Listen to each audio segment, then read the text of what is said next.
Welcome to Mind the Gap, making education work across the globe with me, Tom Sherrington, and Emma Turner. I'm back. Hello, Emma.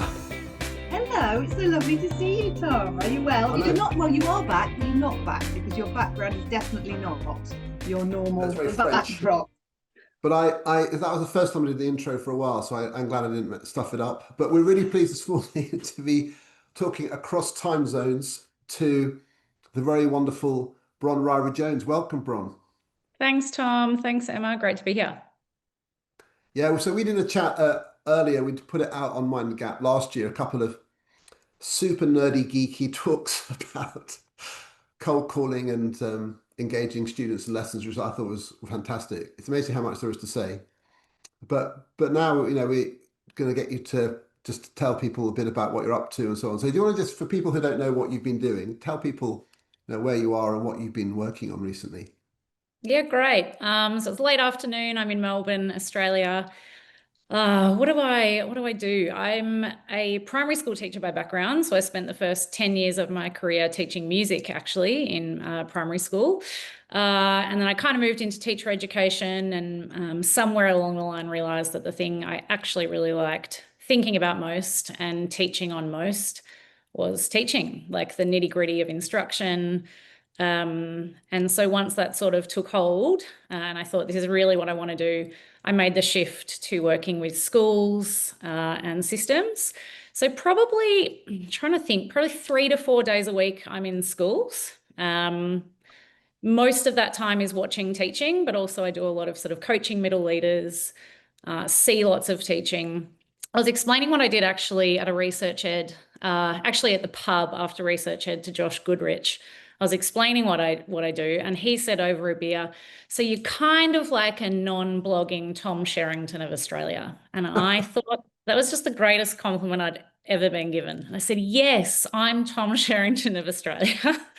Well, it's funny you say that because I've literally explained you to other people in exactly the same way.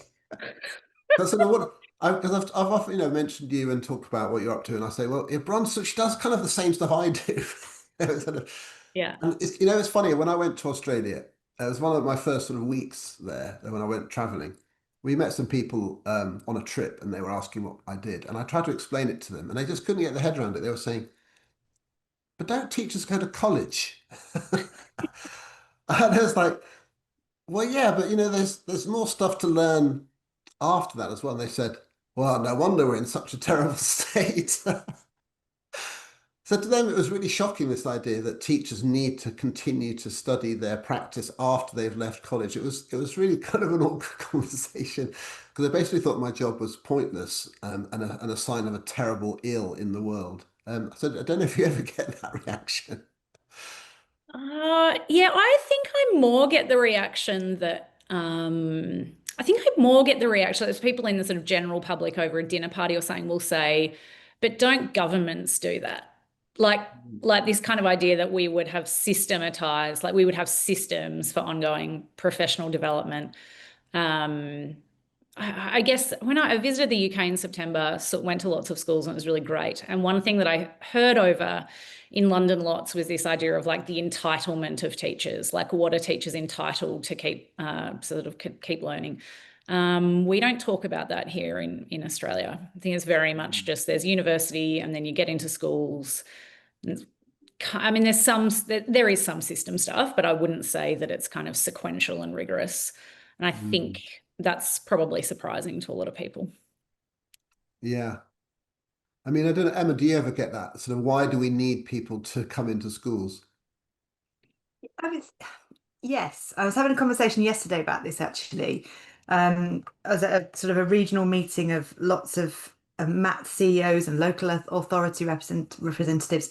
And we were talking about the need to have people come in, not only because obviously a lot of the time they've got quite niche expertise or real depth of knowledge in a particular area, but also if you don't, you very quickly become an island and you don't actually realize, you don't notice what you're doing yourselves, and it's a bit like you don't notice your own peeling wallpaper in the corner of your room. You just become it becomes too like your own way of doing things. So I think there's the two-way thing of you do need expertise to come in and support you with your development because they're specialists in that area and great at coaching or great at PD.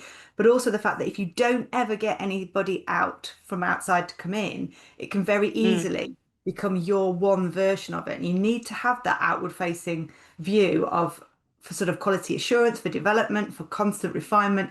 So yeah, I think the outward coming in is really important for lots of reasons. Well, I mean, so Bron, one of the things that I've noticed you doing recently, well, I've known about it for a while, but I'd love you to share a bit about it, is this idea of a playbook project.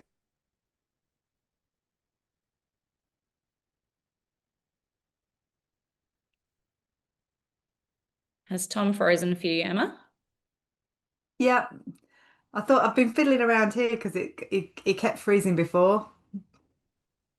Uh-oh. Yeah, we'll cut this part out, but hopefully he comes back. Oh, there you are, Tom. Okay, sorry, you froze there for a moment. Me, did I freeze? Yeah. Okay, well, pause a bit. Hang on a minute. I'm going to open the door.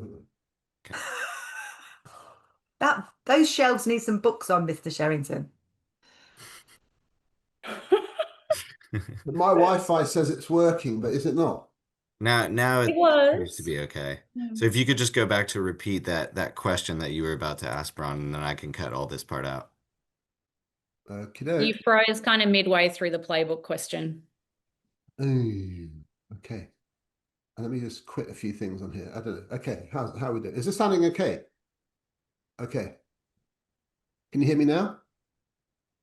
Yeah. Okay, so Bron, one of the things that you've been working on recently, which I'm really interested in, is this playbook project where you've been getting schools to kind of think about techniques and codify them and so on. So that's a little bit like some of the work I do with the walkthroughs, but it's not exactly the same. So do you want to tell people a little bit about what that is and how you've involved people in that? Yeah, sure. So it's only in its second year, the program, and it came about really because we've got this kind of explosion of schools getting really excited in the codified guidance that's out there, right? And I think walkthroughs has been a huge part of that. I think Teach Like a Champion that I can remember was kind of the first time I picked up a book and went, whoa, there's all this descriptive codified stuff around craft. I'm sure there was other stuff out there, but when I found that, that kind of blew my mind. And since there's just so many neat resources for teachers that package up techniques beautifully, so on and so forth. And the idea of the Playbook Project is to help people to definitely lean into those resources, but I'm trying to kind of help people through a process of understanding that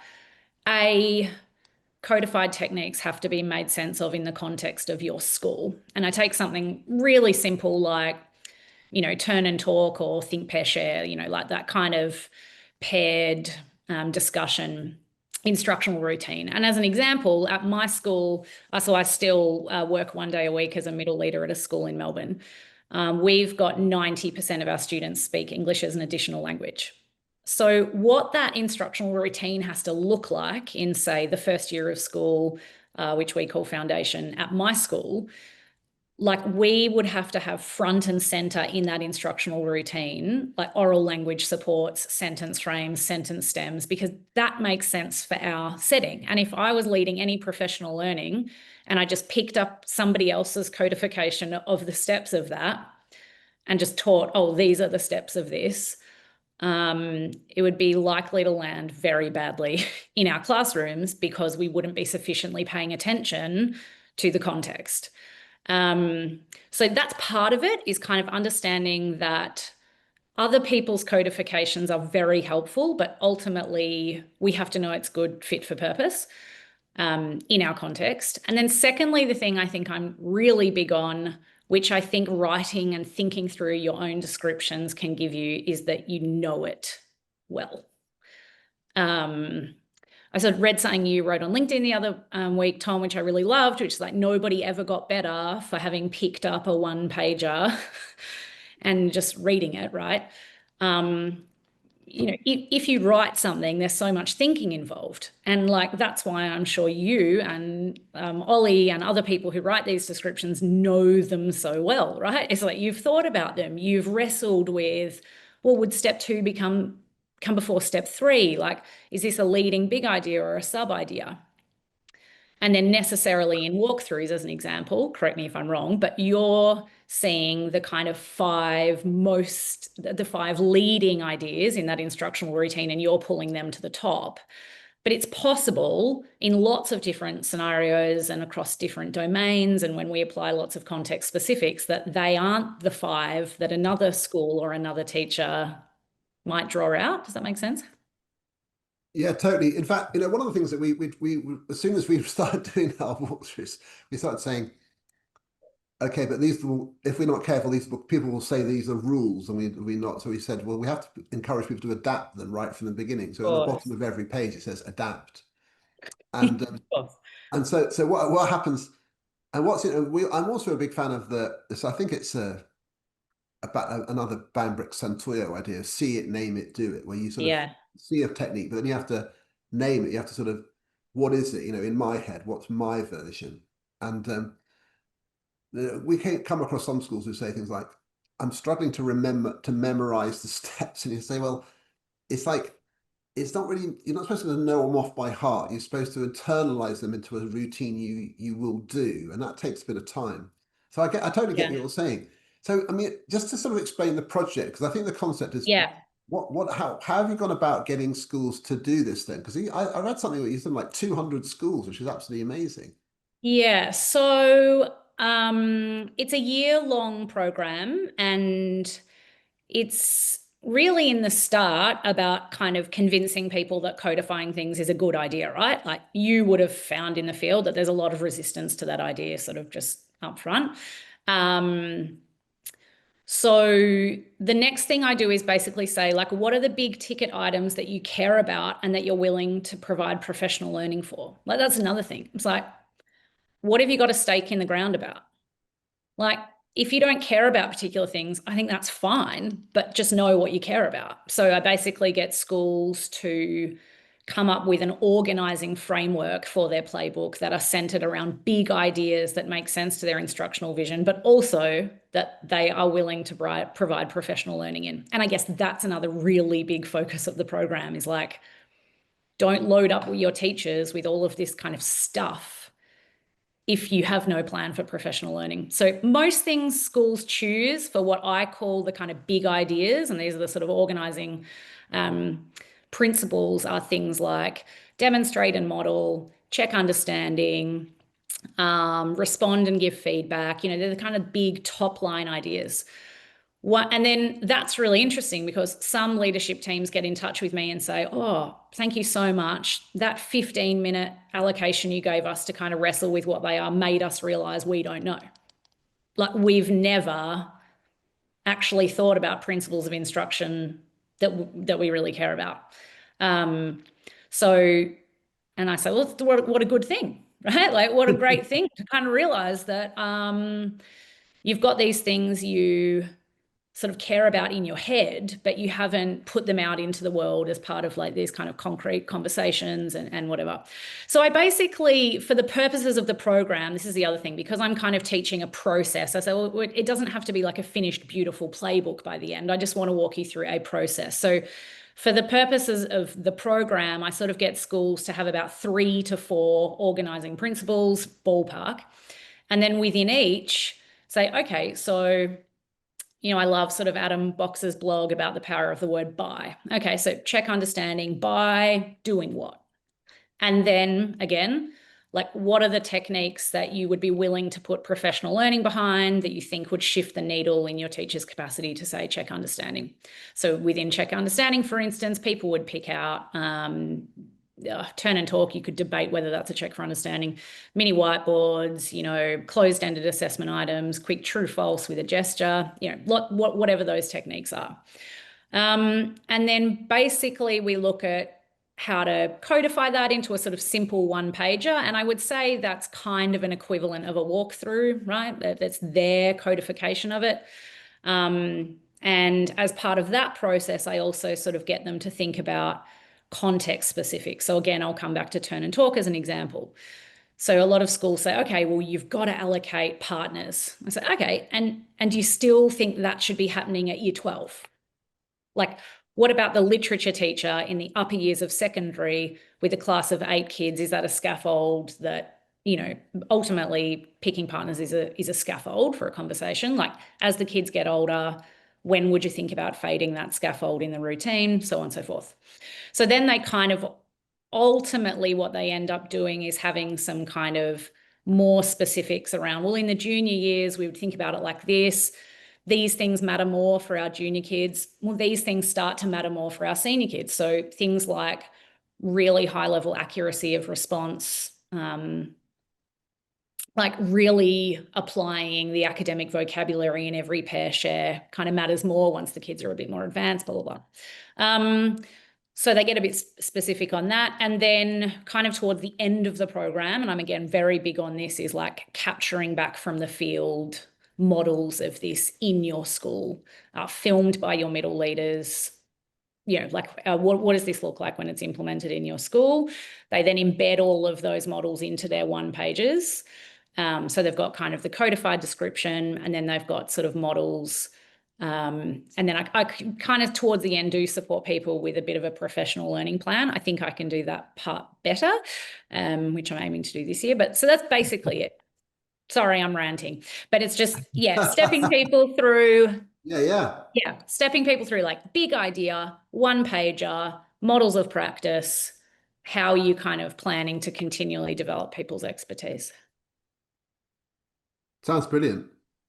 I'm fascinated by that initial bit, Bron, because when I work with schools, one of the first questions I ask is, what do you want it to look like? Like, if we walked around here in 18 months, what do you want the teaching to look like? And that's the question that stumps a lot of people, because what they want is, right, come and tell me the little bits I should be doing, the techniques I should be doing, and that will build the picture. No. What do you want if we walked around here in 18 months, what do you want your foundation stage classes to look like, your infant classes, junior classes? What do you actually want? What would you see? What would you hear? What would the teachers be doing? What would the children be doing? Now let's look at the techniques. And it's interesting that to start with that big picture and that bigger idea, like you were saying, because I think that some people think that the techniques will solve the problems rather than actually thinking, let's build the vision and then use the techniques to achieve that. So I was fascinated there to hear you talk about that initial bit about what do you want to fix? What do you want it to look like?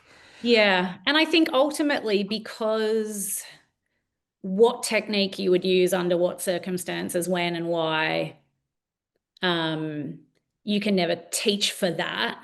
Like, you can't ever sort of give you can't tell teachers, you're never going to be able to tell teachers exactly when to use think, pair, share as an example. That's why I also am a really big advocate for most of your professional learning actually sitting at the big idea level.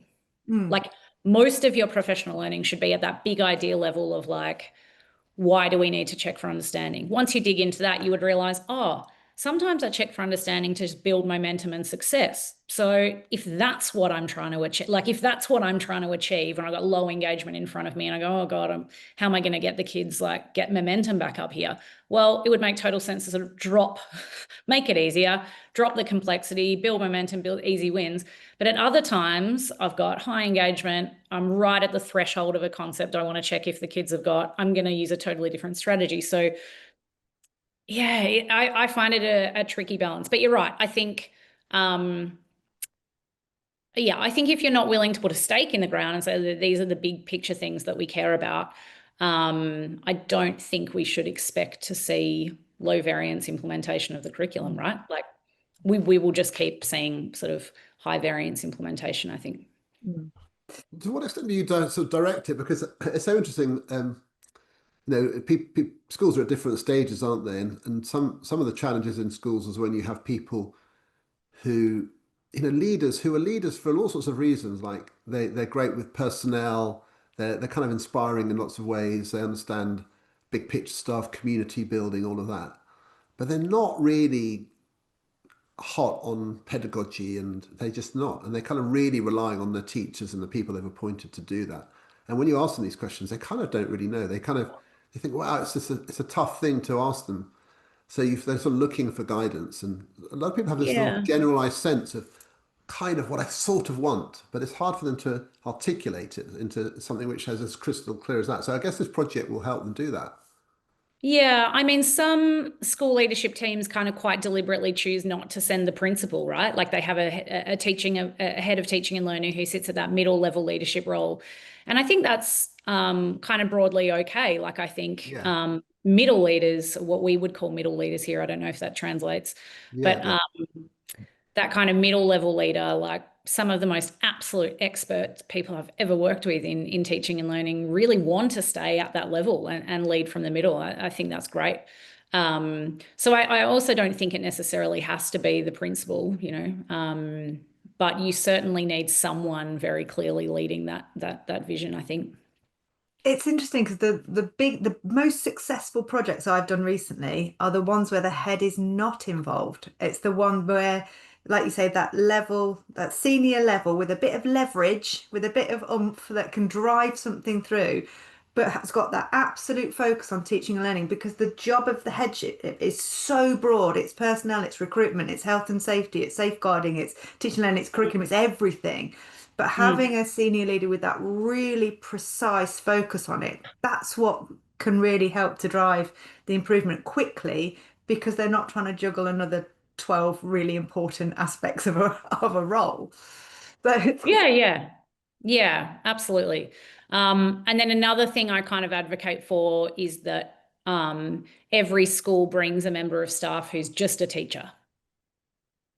mm, So you've got a group of people who you've got someone who's kind of leading it, you've got these middle level leaders, but then you've got somebody at the table who would be the receiver of the professional learning kind of saying, well, I don't know, I wouldn't do that in science, or like, no, that doesn't make much sense in music, or like, I would never use a mini whiteboard in teaching early music. And the principal goes, really? Well, why not?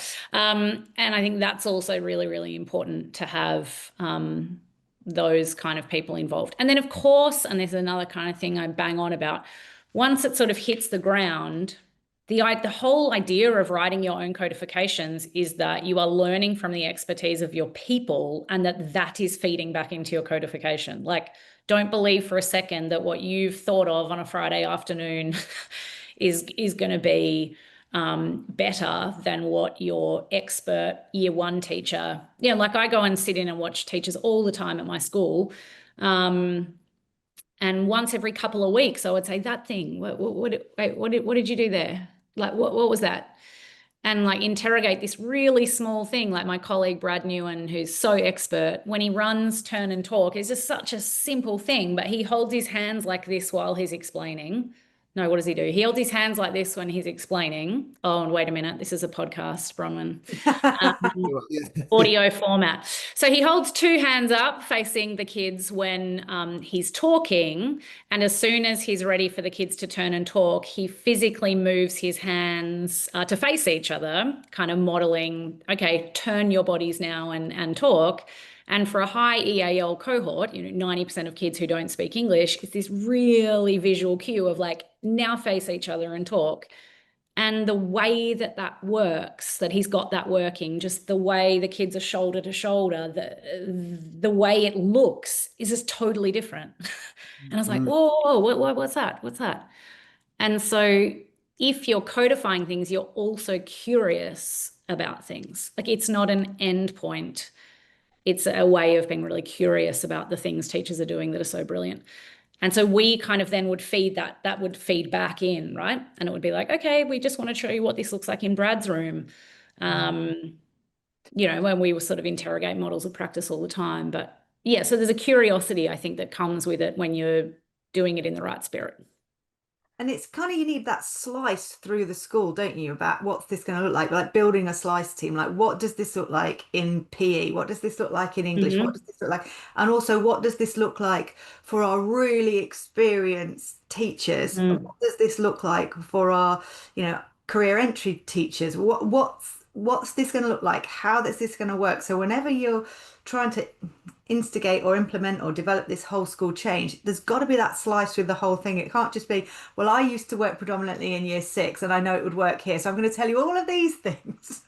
And the year 1 teacher sitting there going, that ain't going to work in year 1 art. That's Yeah, not. and of course there's like expert teachers who appear to run the room by some unknowable magic, and it all just runs, and like they're going to sit there with their codification going, this is so unhelpful for me, it's not even funny, right?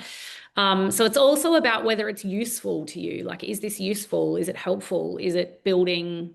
Do you feel like this is helping to kind of build a model of what this could look like? And a lot of teachers don't need that sort of level of granular stuff, but I think most of us do. There's a really nice there's so many very things that I'm thinking about as you're talking about this, because for me, I mean, it depends on your what you see when you visit schools and so on. So I'm thinking, I've seen lots of teachers where, it's quite useful and interesting, brilliant, in fact, like you're saying, to deconstruct what they're doing and say, let's get away from this sort of generalized sense of, oh, what a great teacher. Like it's all very ephemeral and kind of emotive, and it's just my judgment. It's just who am I to say it's great teaching? It's not a study. I'm just sort of, it feels good or whatever. Yeah. But to turn that into actual, what are they actually doing in real precise ways? And what is it about that that's not just about their personality? Because there's no point me taking that from the person and making someone else do it, because they won't.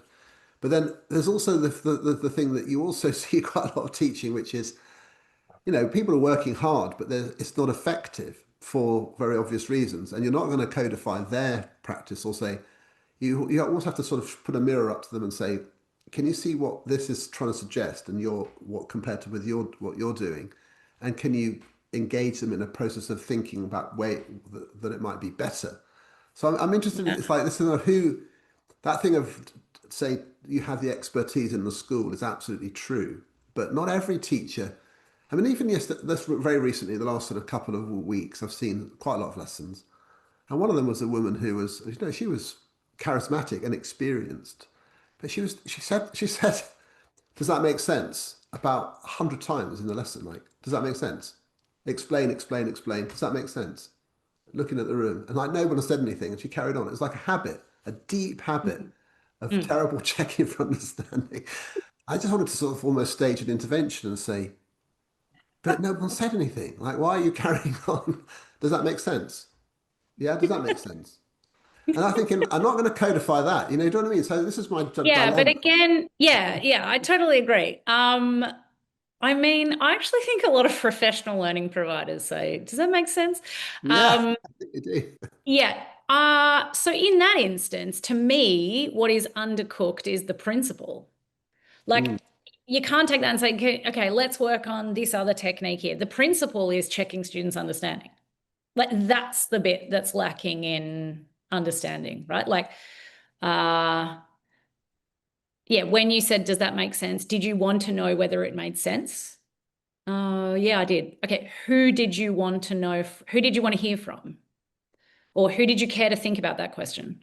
Oh, everyone. Okay, how many students thought about that question? You're unraveling the big Yeah. idea, because actually then it opens up a world to lots of different techniques, right? Like then it's about, well, what type of knowledge were you checking? What would be the best format for that? You know what I mean? Yeah. So you get into a So sort of yeah, coaching it's an mode interesting.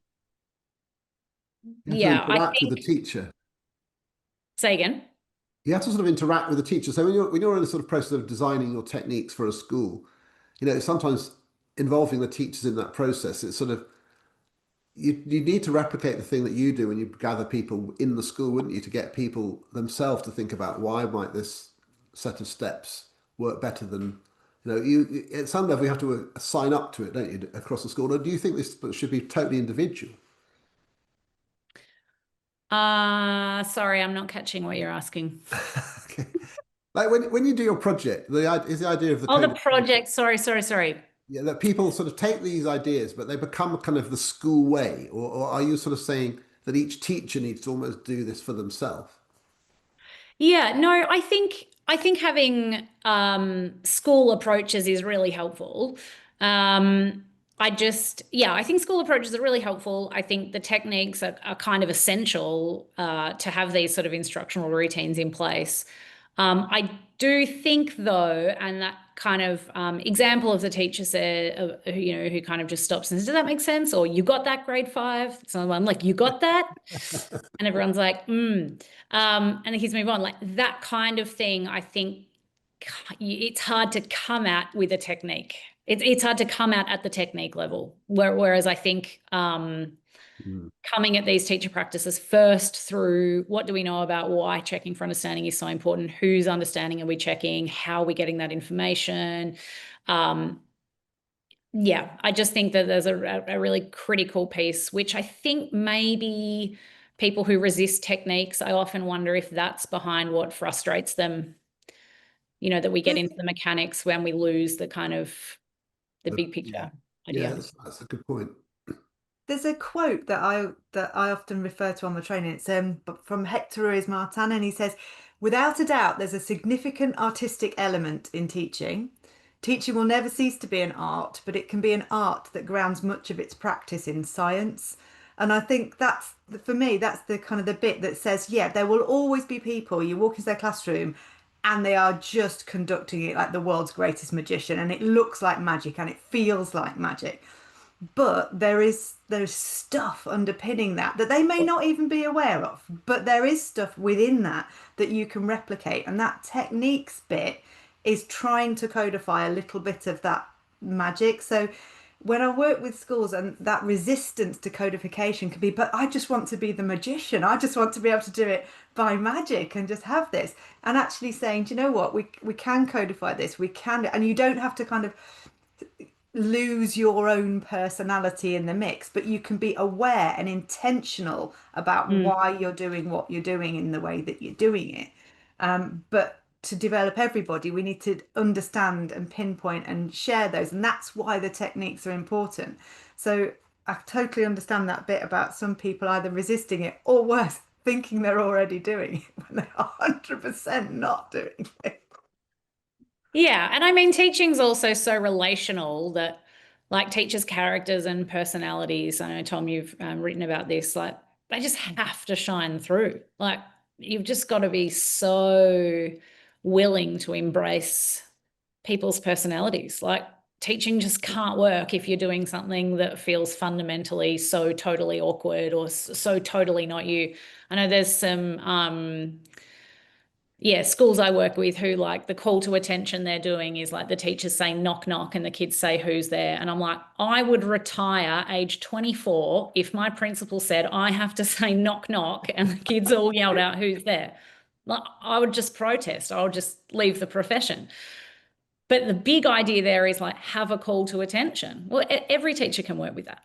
Like, Reminding me of this chap that I was seeing teaching in Key Stage 1. I've never seen a man more miserable with a tambourine. He'd obviously been told that he had to call the tune to it, which was working beautifully for lots of other staff in the school. It obviously wasn't his thing.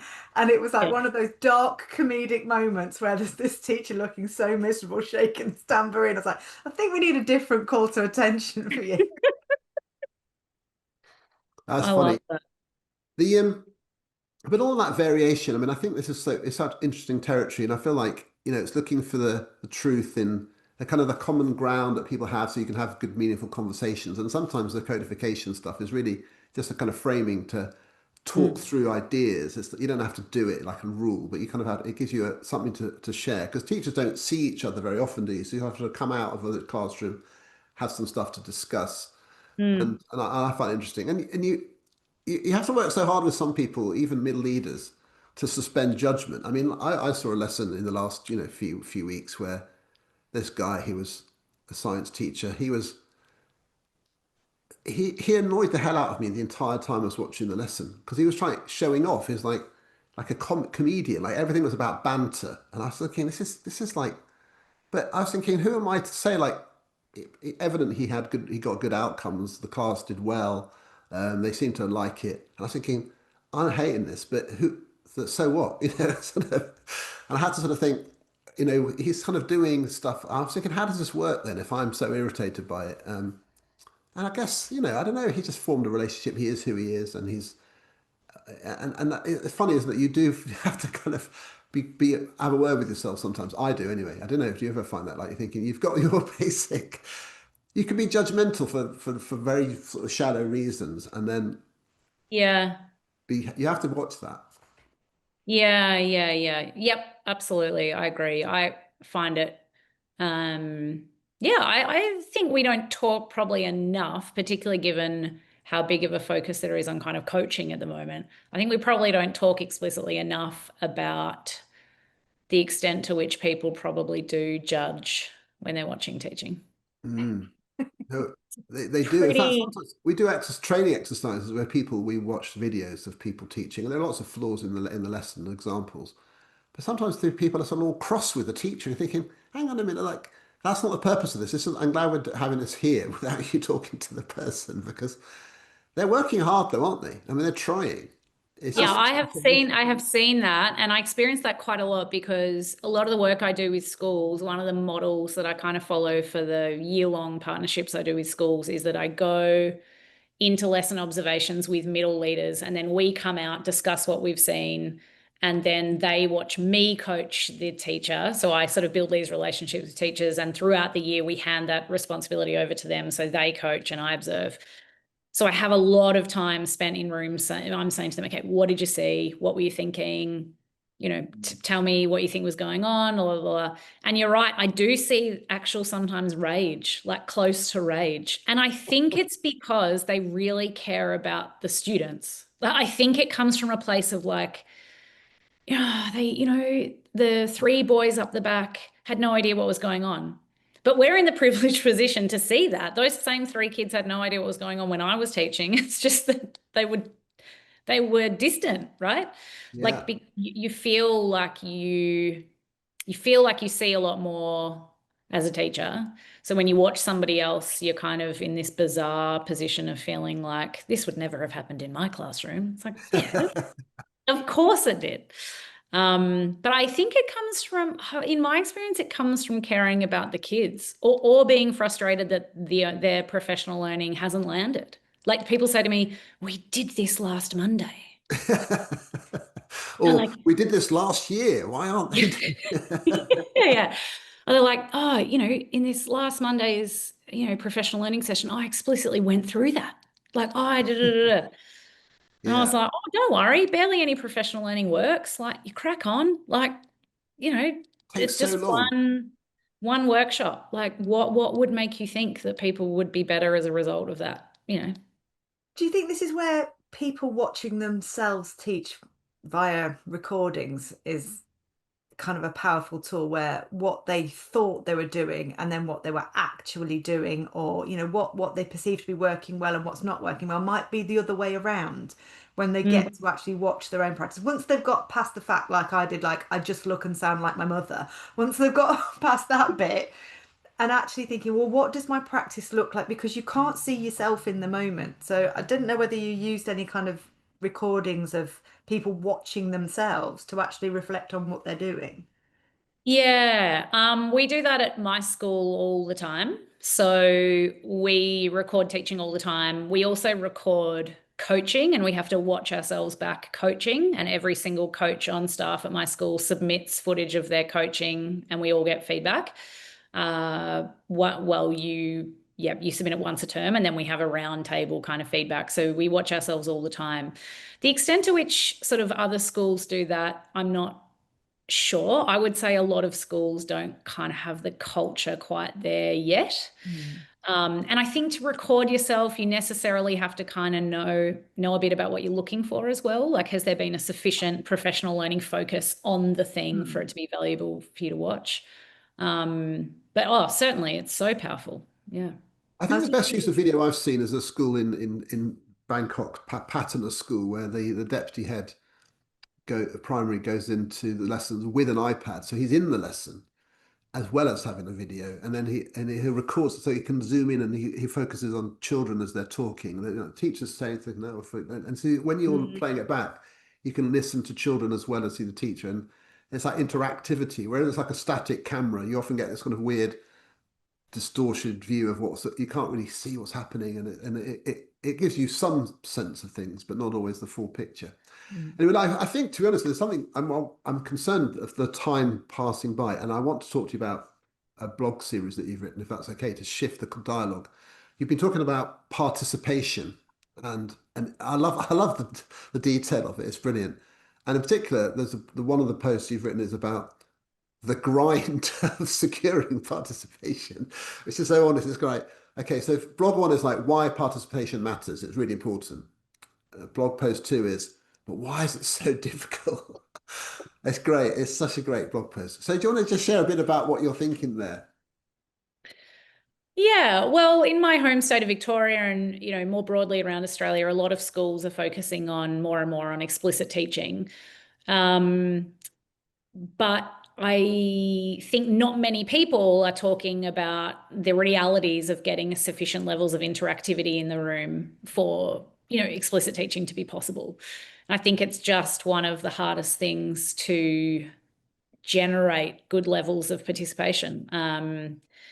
It's just so common that there are so many lessons that we teach where we're really kind of speaking to, or we feel like we're speaking to and hearing from such a small selection of kids. So I think there are just universal challenges. I think a lot of it is wrapped up in, I think curriculum plays a really big role, like curriculum planning and planning for checking for understanding and planning for interactivity. But I think just sort of existing teacher habits are a really big barrier as well. And like Tom, you mentioned one before where it's like, did you get that? Or you right with that? And you're just getting nothing. One of the examples that I kind of dig into in the blog is what I kind of term inviting participation, where we've got these sets of teacher behaviors that lead to a culture where actually we have turned participation into a purely kind of opt-in kind of part of learning. So examples of that, which I used to say all the time is, I was a music teacher, so I would say, okay, grade 5, 6, thinking back to last lesson, who can tell me why breath control is so important? Or, which of these beats has the longest, who can tell me which of these beats has the longest duration? And I would wait for like 1 or 2 hands. I would just choose a student. And then once that became normed, in effect, what I had done was message to the students that it is entirely optional whether you think and participate in my class. And I think once that sets in, as I see it has set in so many classrooms, efforts to improve explicit teaching, like we can demonstrate and model and we can set up different sort of checks for understanding, but actually if that is such a baked in habit, it's very hard to turn the culture of that classroom around without identifying that, naming it, and kind of unstitching it. Yeah. And it is, I mean, it is so hard. And sometimes people, I mean, you just see them working in them.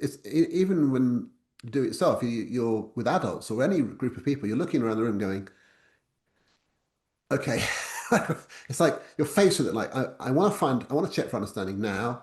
What should I do? And you have to choose, and you have to sometimes have a preset thing because otherwise you just won't do it. Like you just pull away. You just think, oh God, can I? And I've discussed it with people. I've discussed it with lots of really good teachers. Like sometimes you can't be bothered. You just think, ah, it's an effort. Like you just want to get an answer, and you think to do that whole routine, I'm gonna have to do all of that, and it's like it just seems too big for the effort to get when it's just a simple answer. And you think matching the depth of question to the kind of effort required and the time it will take. Yeah. People make this calculation in the short term to go, oh, what's the point? And they move on. That's like, and that's that kind of, it's so honest that, but you sort of think, therefore, you have to be more committed to the fundamental idea that unless I do, I'm just hiding all this lack of understanding, and it's going to take me ages to find out who didn't know. And you do really have to kind of learn to trust the techniques more, don't you? It's so fascinating. Yeah, I think we also have to help teachers like, I sort of joke with a lot of teachers that we need like a nationally funded helpline for teachers who are trying to unstitch this habit, right? because it's very, very, very hard to do. Like I mean, I was lucky because I went to a sort of Dylan Williams seminar in the first few years of my teaching. He kind of offhandedly mentioned it. Like he said something about, we've got a sampling error here. We're making a judgment about what all the students need based on a very small sample of kids. And I went, oh my God, yeah, yes, like that's what I'm doing. And so I had only been sort of asking questions like this for maybe 2-3 years, but I still found it pretty excruciating to unstitch the habit.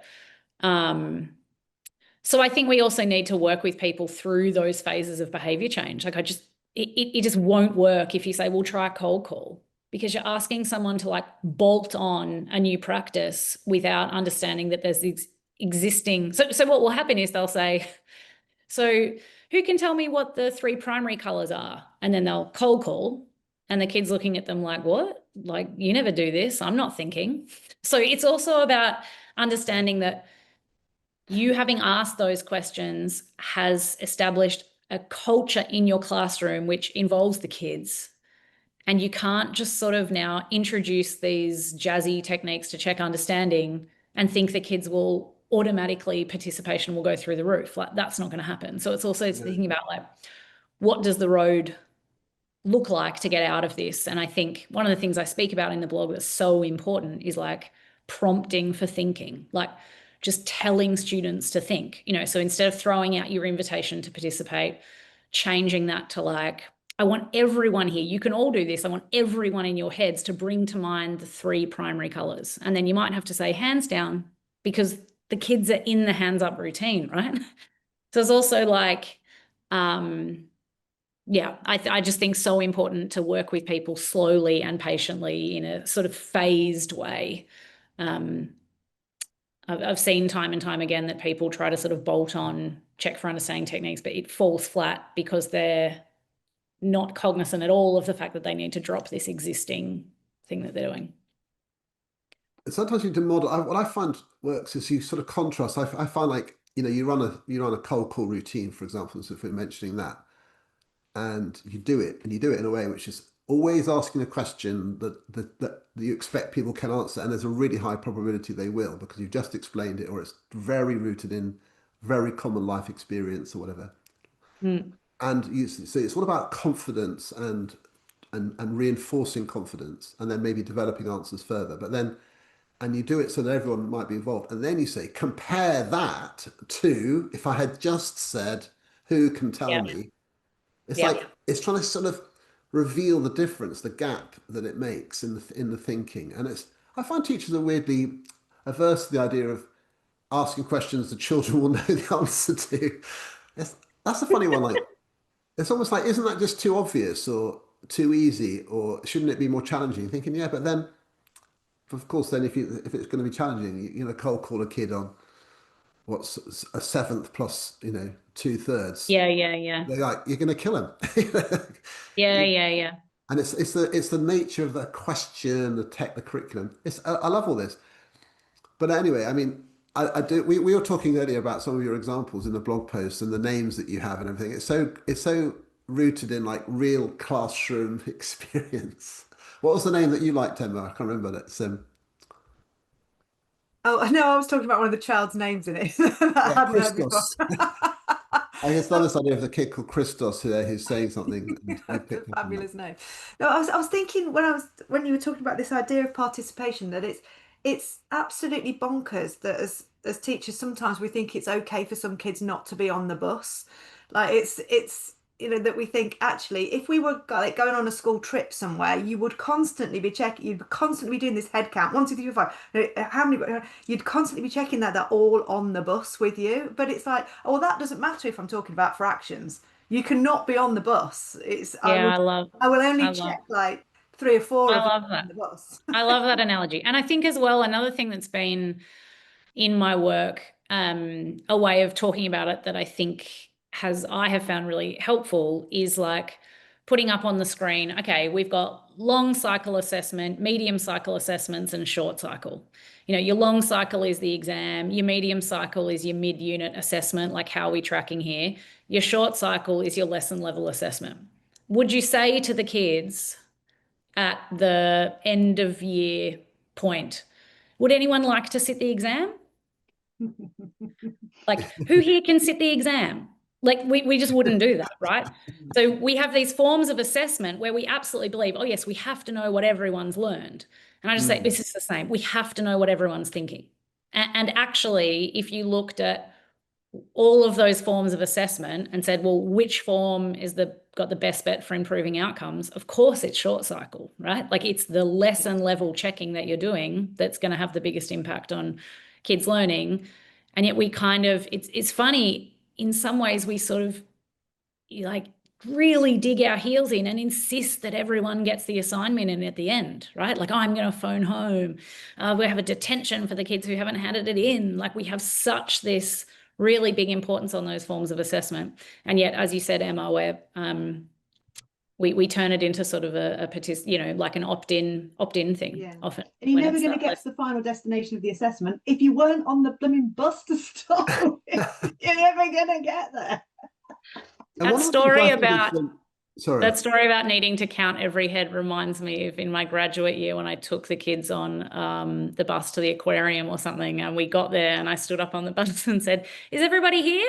It was like, no, Bronwyn, count the children. Like, it's just like, oh God. Well, yeah, well, somebody I know well, I can't say too much about this because there was a school trip I know about where teachers had to go in taxis to collect some students because of their inappropriate behaviour, and it was quite a drama.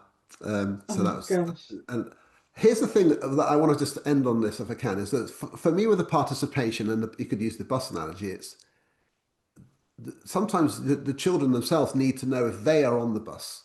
Like, are you on the bus? So and Dylan William is brilliant for this. I think it really helps you think about this whole area of participation is students as owners of their own learning. And that's not some sort of nebulous thing. It means that you need to engage them in self-assessment. So things like, did you get it right? Here's a question. Here's the answer. Did you get it right? That type of thing is really important. Like, you need to actually be able to self-diagnose. Is your sentence like this in the same structure? Have a look. And of course, you can swap and use resources and so on. You can't check everybody's answer. And sometimes teachers have this thing of, how can I possibly check everyone? Well, you can't always, but you can get the students to check themselves. And then you can say, okay, so if you've got a good culture, you can start asking questions like, well, who got it? Did anyone get it wrong? And if you can say that, then yeah, I did. Okay, so what did you put? And we can start talking about wrongness, error. But you have to involve the students all in thinking about their own success rate and whether they knew it and all of that. And sometimes you need to get them to practice. In order to find out, did I know it? You have to actually do something, because I can't just go, yeah, I think I know it. You have to demonstrate to yourself that you know it, never mind to the teacher. That is a whole area I find so interesting, how rare it is for teachers to allow children to practice saying things out loud or whatever. But that could be a whole other episode. Yeah, we have some our teachers at my school are sort of brilliant on this stuff. Like, we've kind of worked on techniques like spot my error. So teacher models error first, shows really common errors like spot my error, then like show your error. Teachers saying like, who had a great mistake, and come up to the board and model to us how you got there first and then what you did. And like, kids eagerly, holding their hand up to come and show everyone where they went wrong. And just something so simple as like, another thing I work with a lot of schools on, particularly as the kids become more and more competent, is like, just as you say, like having an actual routine for checking yourself, like tick it or fix it, or Pick it or fix check it. yours against the model. It's good. I like it. I'm going to borrow that. So we say like, so our teachers in say a mini whiteboard routine, if we were doing sort of daily review of maths and we were expecting a very high sort of correction rate for students who we would say are unlikely to get it right, the teacher would use kind of prompting and cueing and proximity to provide support. But at the end, they would say, chin it. They would scan, make their own judgment, and then would say, okay, tick it and fix it. And what the teacher's looking for is whether the student's self-correcting. So instead of the teacher saying, oh no, Tom, like you didn't quite get that right, they're just like letting Tom sit with it and then say, okay, give the model and tick it or fix it. So yeah, I love thinking about all Bron, those self-monitoring routines. please tell me that being a music teacher and talking about error, that you call that section of your PD the errors tour. Oh, come on, that's a terrible joke. That is such a cheap and nasty way to end this podcast. I am absolutely here for it. I went to the error tour and I'm here for that joke. I love that. It doesn't translate for the Australian context because we would say the eras tour, but I love it. Not truly global. Well, look, we should probably wrap it up there. Honestly, I felt this last time, which is why we did 2 episodes before, talking about this stuff in the detail. Honestly, it's just I'm here for it all day long, but we have to finish. Me too. That is so great. Honestly, Bron, thank you so much. Just want to wrap up just by, if you just say, how can people find out more about what you're up to? Where would they go to find out more? Yeah, so probably best thing can head to, like, I'm on LinkedIn and Twitter. I have a terrible name to spell, but you could go to my website, which is myname.com, and maybe it's best if we put it in show notes because it's a bit of a doozy. But would love to connect with people. And yeah, thanks again so much for having me, both of you. And Tom, I think I'm seeing you later this year in Melbourne. Yeah, I'll be in Melbourne in September for the Melbourne Catholic Schools conference. Really looking forward to that. And we're on the same stage. Yeah. Yeah, we are. We are. No, it'd be great. Anyway, I really hope I don't come after you. Well, it's the weird thing there is that this is what they've said. This is actually true, that Dylan William is talking and he's like the main act, right? And then at the end of that, they have to divide up the space into all these little units. And so people have to have a little side show for while that's happening. So they've asked me to do it on the seats in the stadium of the football stadium with all the outside. So I'm going to be doing my talk outdoors, which is really weird, while the room is being reconfigured. Actually on the chairs. That's your actual Taylor Swift moment. I love that. I mean, walkthroughs is never going to have looked so big. We're going to have to use the screens and stuff. That's what they said. It's very odd. Wow. Rock and roll, man. Anyway, let's finish there. Thank you, everyone. Thank you, Bron. Thank you for listening to Mind the Gap. It's so fun doing these programs, and I hope you enjoy listening to them as much as we enjoy making them. And we'll see you again really soon. Thank you.